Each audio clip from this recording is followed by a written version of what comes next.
This is Optometrists Building Empires, and I'm your host, Ankit Patel. Each week, we'll explore the journey of multi-practice ownership and leadership in optometry. Join us for insights and strategies from the top minds in our field. This show is sponsored by My Business Care Team. My Business Care Team helps your office increase revenues, reduce costs, and reduce staffing headaches. Let's build your empire together. Today's guest is someone who's had some truly exciting and is full of incredible experiences. He left his job as an optometrist and cold opened a practice in affluent West Omaha with just 3 patients. He later opened a second location in Latino South Omaha, located in a community health center. In 2018, he hired an associate doctor who shared his values and eventually sold both practices to him in 2023. Now he gets to work full-time serving the same patient base who supports him for 25 years with no plans of stopping. He's optometrist at C Family Eye Care. Please welcome Dr. Shannon Schaffer. Shannon, welcome. Yeah, thanks for having me, Ankit. Yeah, we talk a lot about building your empire, and we do talk to some folks like yourself who's on the other side of that. You've sold the practices, you sold the empire, and now what does that look like? So that's a lens that we're going to look at today. I was thinking about what it feels like, which is I go home and I don't give it a thought about employees or paying bills. So it's been pretty nice. That is pretty nice. And just practice. Well, tell me a little bit about when you were growing your practices. What was the most important thing that helped you grow your empire? A little bit of trial and error. I started out took about a week to be in sheer terror that this may not go well when I had 3 patients. And I don't think those 3 were really paying patients. They were friends or bankers that had kind of helped me open this up. And so, it was kind of a terrible time. But so I frantically worked different commercial places. So I would slip out the back door of my fancy boutique in West Omaha and slip over to do a commercial afternoon at my local Pearl Vision or other places. And that worked out for a time. It's exhausting, but I had the staff that could handle it. So you're not the first person to tell me that. In fact, I don't know if the guests mentioned this on the podcast. I won't mention their name. But one of the guests had this strategy of picking up a target lease in the local area as they were starting to build out, because their model was a little more rural. And so they were like, well, as we build a cold start practice, we'll just work on target lease to just keep the bills paid. And then as it builds, we can keep the lease or go off of it. So it sounds like you had some similar strategy. It's like, hey, you gotta have revenue. Yeah. And that's where I happened upon the Latino South Omaha practice too, which is in a community health center. So I waltzed in, really needing to fill some time and ask if they needed a doctor. And they very much did. They had an empty lane with no doctor, hoping for volunteers. And I told them that I was definitely not a volunteer, and I was there for business reasons, and they were happy to compromise with that. So it worked out great, and the South Omaha community was really in need of a doctor. Generally, I don't know if I sat in the middle of maybe 200,000 people that had no doctor. And so they lined up, and I was plenty busy. Well, it sounds like you went where there was a need, right? And so it's interesting because you grew your practices just out of that. You're like, well, I believe. What was the impetus to start the first practice? Like, why'd you do that? I was working for as an associate at a practice for about 7 years, and I think I just always wanted to call my own shots and handle my own schedule. And my father was a small town barber, and I watched him do business, and I had a lot of the same attitudes he did about people first. And so I wanted to do it myself. So I'm kind of a daredevil, I think, at heart too. I love adventure, and it was maybe a little more adventure than I bargained for originally. Yeah. And I think touch on that a little bit. You say your dad's a barber, big in community. It sounds like you grew your practices through a lot of community involvement. Tell me about that experience in growing your practices through community and even referrals or what were your strategies around that and growing your businesses? I think at first it was an overflow of personality. generally an extrovert and enjoy people, and you've met people like me. You might be one of them. And, but then it became somewhat of a system of values of, which hopefully we can touch on. Most of them center around being accessible where anybody can get in there. And South Omaha helped a lot with that. We had a different pricing structure in South Omaha. So if somebody could not pay our West Omaha affluent prices and our fancy big square foot boutique, then we sent them down to our South Omaha cash office, which was smaller and more accessible. So pretty much we were able to open the doors to everybody in some form or another. And then hospitality came naturally.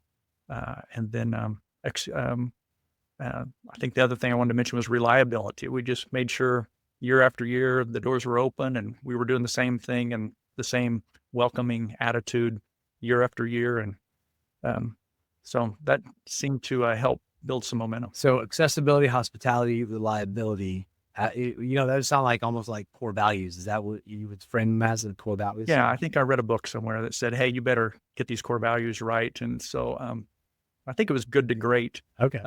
which is I think a famous business book.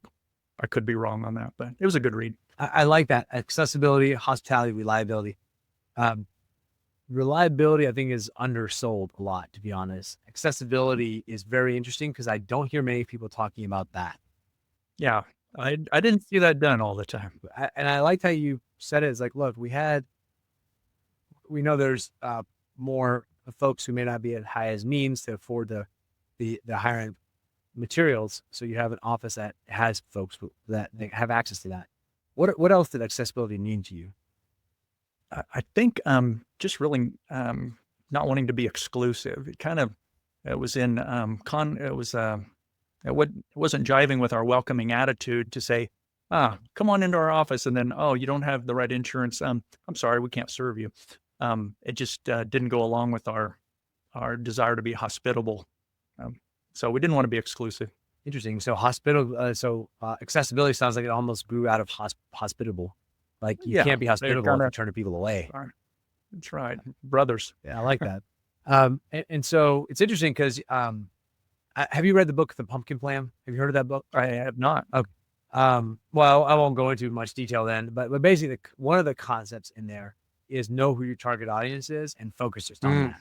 Right. And it's hard to be everything to everyone. So the accessibility piece is almost counterintuitive from some of the mainstream business advice some optometrists might be hearing. Yeah. So I did not follow that plan. It was really wide open, especially when money was in need and bills need to be paid. The idea of turning somebody away, which even as we grew 25 years later, I think we still have that attitude. It just happens that we're booked out a couple months. That's pretty good. So but that affects accessibility too when we're not as available. That's true. It's a balancing act. Yeah. And it's interesting that those core values stayed with you throughout the whole process. Yeah. How do you, I like to ask this question, how do you operationalize this? Meaning, how do you take that and how do you actually live by this? How do your staff live by this? How did it work in your offices? I stumbled upon some really good staff, just a couple key staff members, and they know who they are if they ever get to see this, but and they're still there to this day. People I've known for 30 years, and even our more recent staff, we call them newbies. They've been there 15 years, maybe. I lose track of years. So I think we stumbled upon people that naturally carried hospitality, and we refined it maybe by giving them word pictures like, hey, imagine this is your living room and you're inviting somebody in the door, just take it from there. And so, a friendly receptionist could kind of seem to get a vision for welcoming people and trying not to say no on the phone, and being there all the time. And that reliability kind of overflowed too in consistent staffing. People are seeing the same face year after year. How do you help people visualize that? Is it, I like the visualization piece. Are there things you do to help people understand how to treat patients? Yeah. It's always helpful for me to think in terms of word pictures. So one thing we started with was treating patients as friends. And so, that just kind of came out as a natural statement, and it kind of became our tagline. And, if we did advertise, which we didn't spend much money advertising, most of our efforts were put internally trying to have the overflow come out of our patient base of patients. But treating patients as friends, um, I always thought of what's our reputation outside our office? Like, I imagine them going home to their dinner table and talking among their family or their friends at the bar and grill. And what did they do today? Well, I went to the eye doctor. Well, what was he like? I've never been to him. So, um, anyway, I would give word pictures to our staff, and even in my own head, I was always thinking along those lines of what's our reputation outside of here. Yeah, and I know you shared some of those with me, so I was curious. Um, yeah, what because like my definition of what I treat a friend as might be different than yours, might be different than someone else's. Yeah, and How do true. you normalize into core values of reliability, hospitality, accessibility, and I treat them as a friend? What does that mean? Like, how do I know what that means? I Wow, that's how I treat my friends. I guess try to be available. When I know it's a good friend that's calling me, I answer my phone. If I don't see the number, I know it's a robot, and so I don't answer. But I answer my phone, answer my text right away. If they're in need, I'm usually stopping my plans, um, going over and visiting them, making sure I don't miss a hospital visit. Had a good pastor mention that to me once of, hey, you don't miss the important things. Yeah, it's interesting. We had when we first started the practice. My wife and I first were into it. The first few months, we had a patient come in. She was real friendly, and next year she came in, but she couldn't come back and pick up her stuff. Hmm. And it turned out she was passing away from cancer. Uh, Oh, my land. and so my wife and I actually went there and dropped off her in her home and dropped off her stuff for her. But that was like, it hit us kind of hard because it was like, man, firstly, she's, I even it was only 2 years, but we still got, used to it. And you were a couple times. She's fun to talk to. So I definitely, it's definitely much more personal when you business. I imagine Yeah. you felt a lot of that too.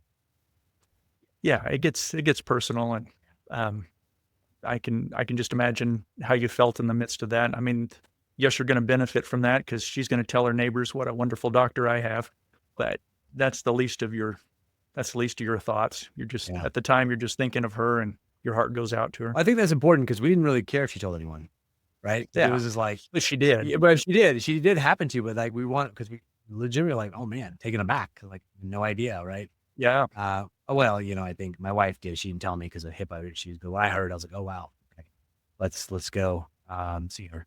So, so what were some of the challenges you ran into when you went from one to two locations that you didn't expect? yeah. I think being accessible. They could see that I wasn't there a couple days a week, and where is he?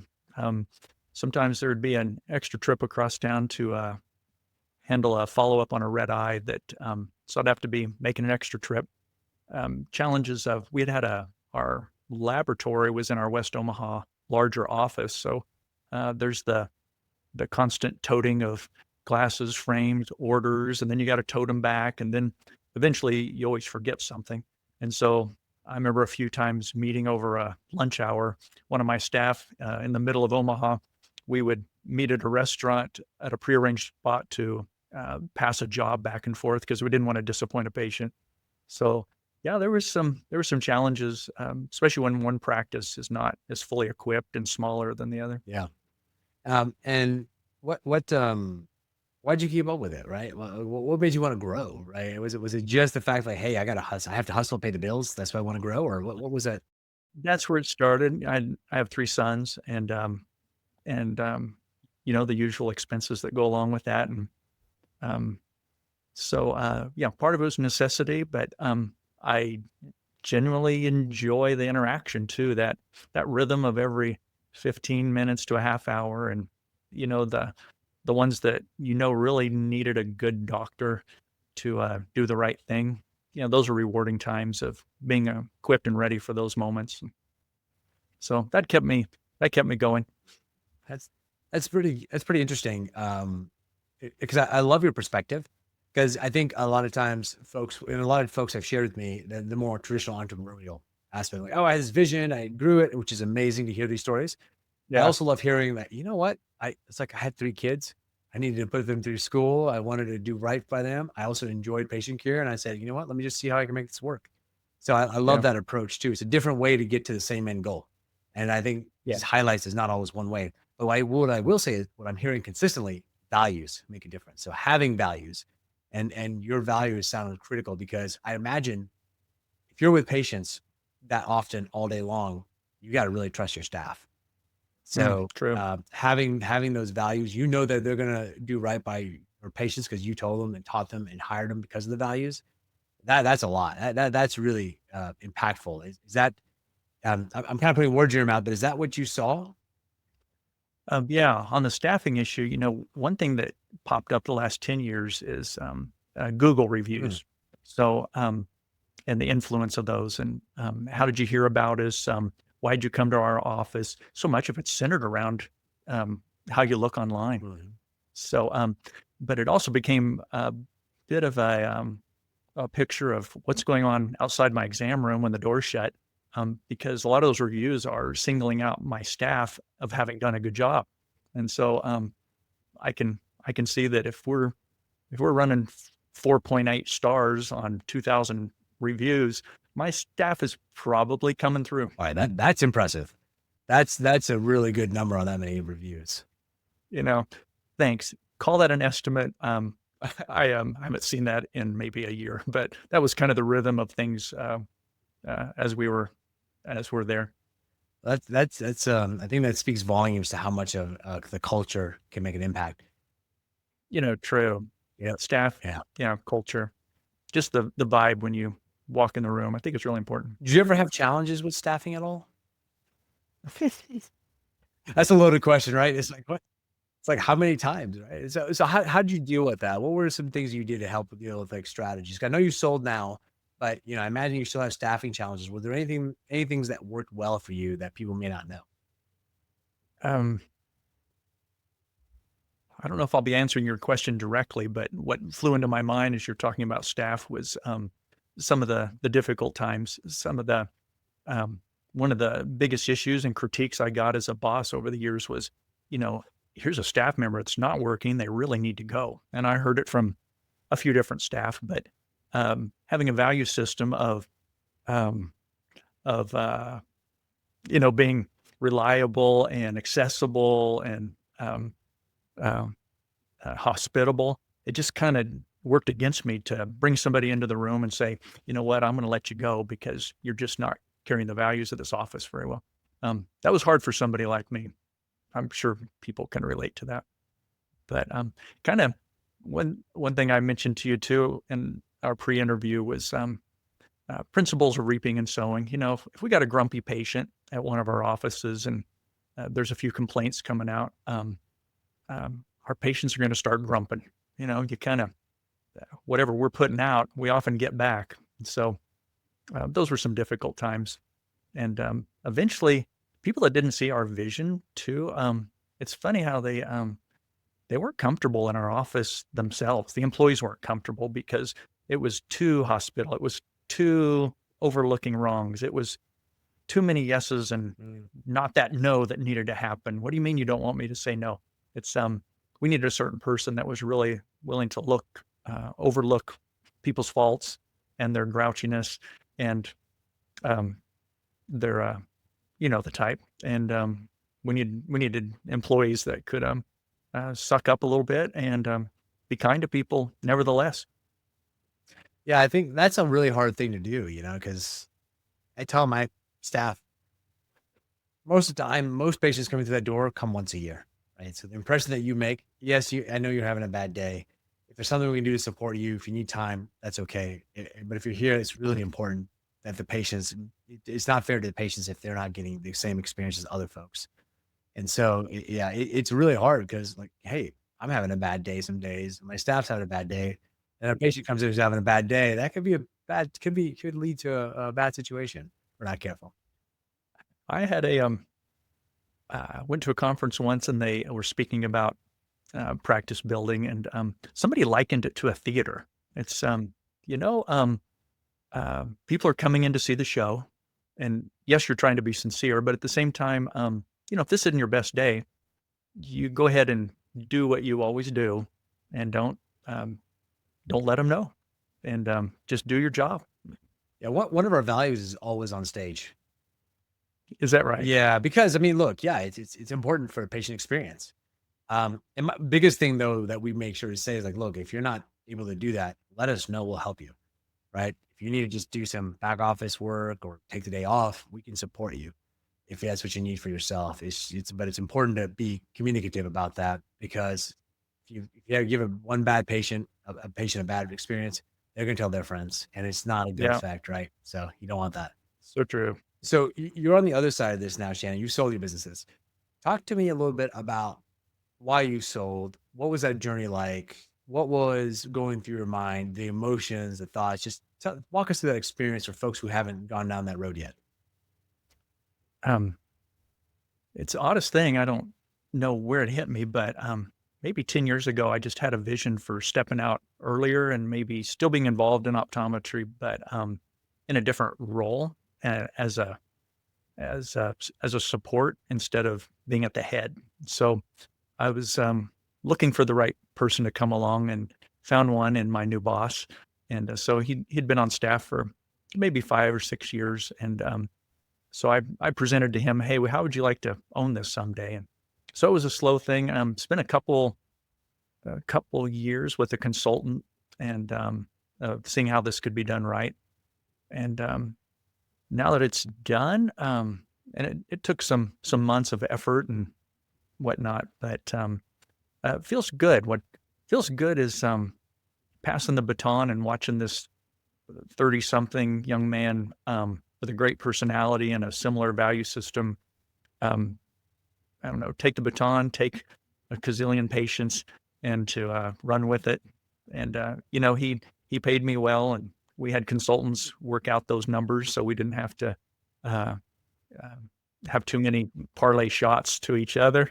And so we got a fair price established, and now I get to watch him step into it, and I can I can tell he's living a different world than I did in 1998 when I opened with 3 patients. And so to pass that off and to see somebody succeed, it feels rewarding to me.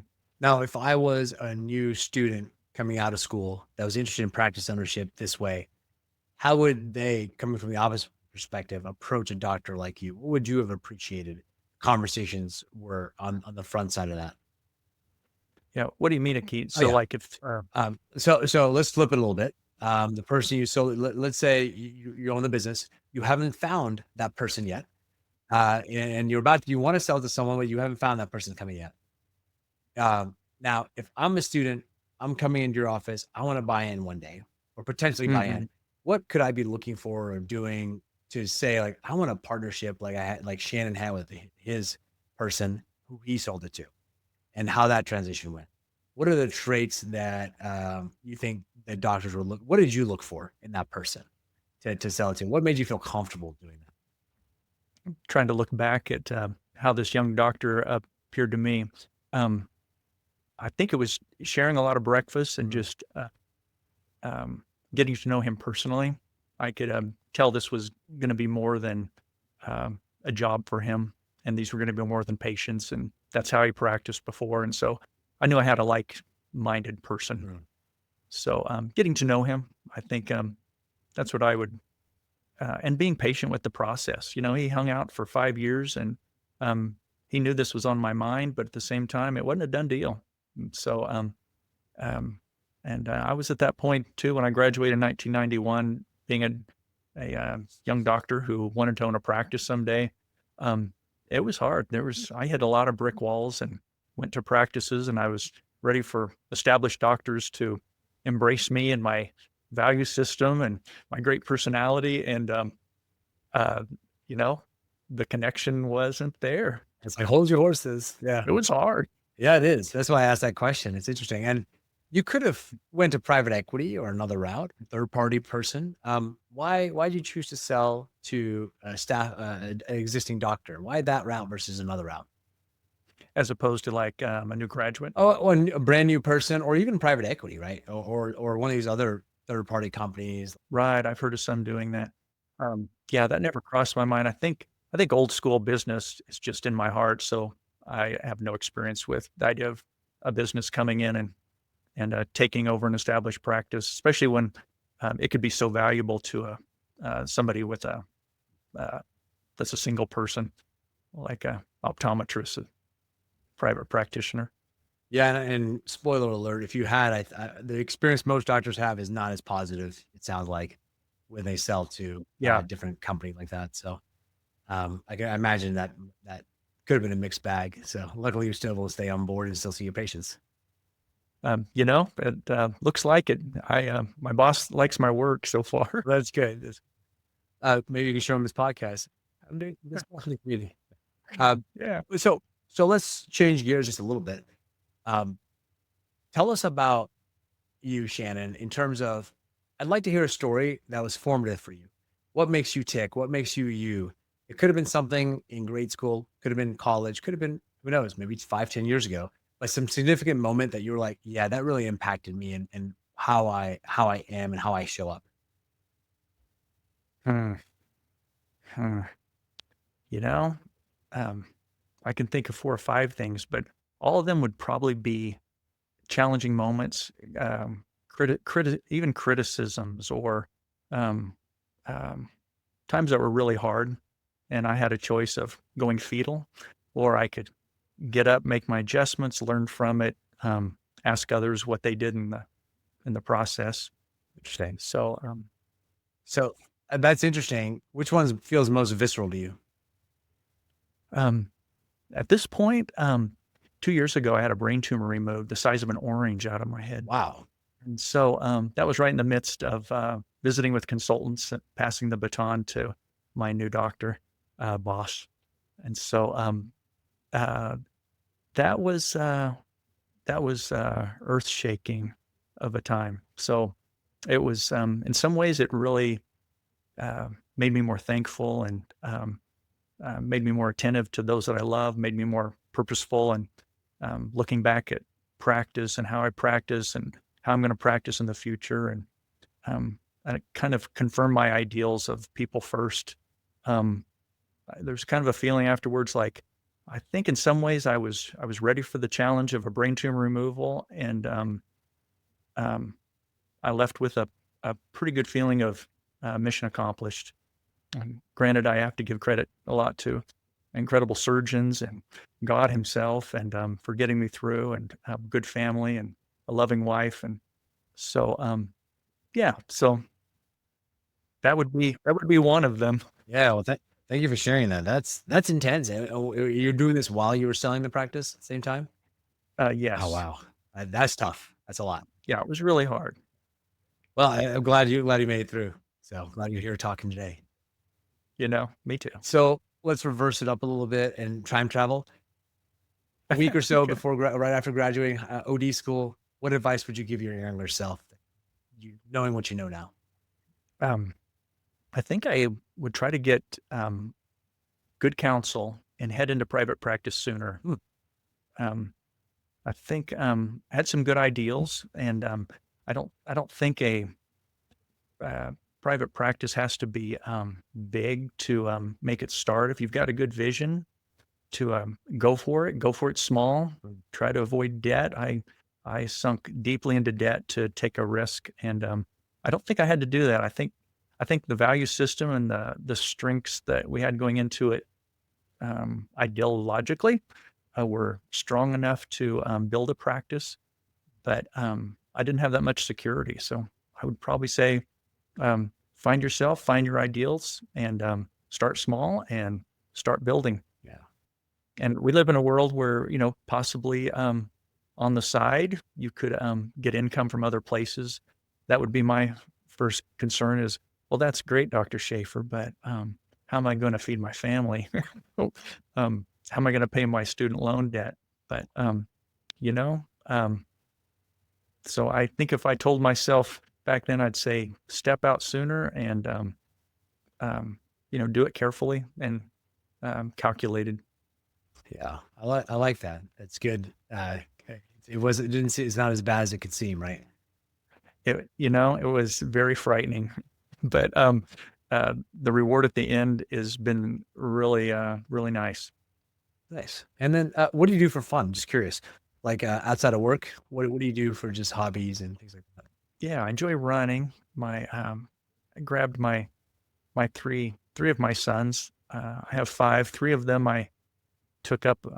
We went hiking up a 14er in Colorado at Long's Peak this last September, and so that was fun. I think I was the last one up, but they waited for You me. made it. So, so hiking, camping, love the outdoors. So And for those listening on audio, you have a chessboard back there. Are you a chess player too? um, you might notice all the pieces are up there and not down playing with somebody.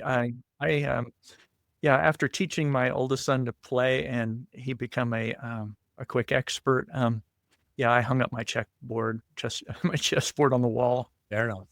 and hope he doesn't notice it because he beats me badly. Well, it's you know, I've always hoped my kids do that for me. So I was like, one day you'll beat me regularly. So Yeah. awesome. So Shannon, if people want to get in touch with you, how can they get in touch with you? Checking my email all the time. That's probably the best way, and love to answer questions. I've had many people come and visit and filled me with questions over the years, so that's always a joy. Perfect. And we'll put that in the show notes for Yeah, folks to great. reach out to you if you're willing. So, Yeah, awesome. well, Dr. Shannon Schaffer, thank you for joining us today. Thanks, Ankit. Yeah, it's a pleasure. Thanks for having me do this. Yeah, this is fun, and thank you, audience, for listening. And if you learned something, laughed, or just enjoyed it, please subscribe to the video or the podcast feed and tell your friends. And thanks again, Shannon. And this has been another exciting episode of Optometrists Building Empires. We'll see you next time. That's a wrap on another episode of Optometrists Building Empires. Thanks for joining. For show notes and more, visit buildingempires.live. This show is proudly sponsored by My Business Care Team. My Business Care Team was born out of staffing challenges my wife and I faced together, managing multiple optometry locations. We refined our approach at Classic Vision Care and now offer our expertise to others. If you're experiencing challenges with staffing and you'd like to set up a discovery call, we'd be happy to help you and connect you with the right resources. We'll see you next time.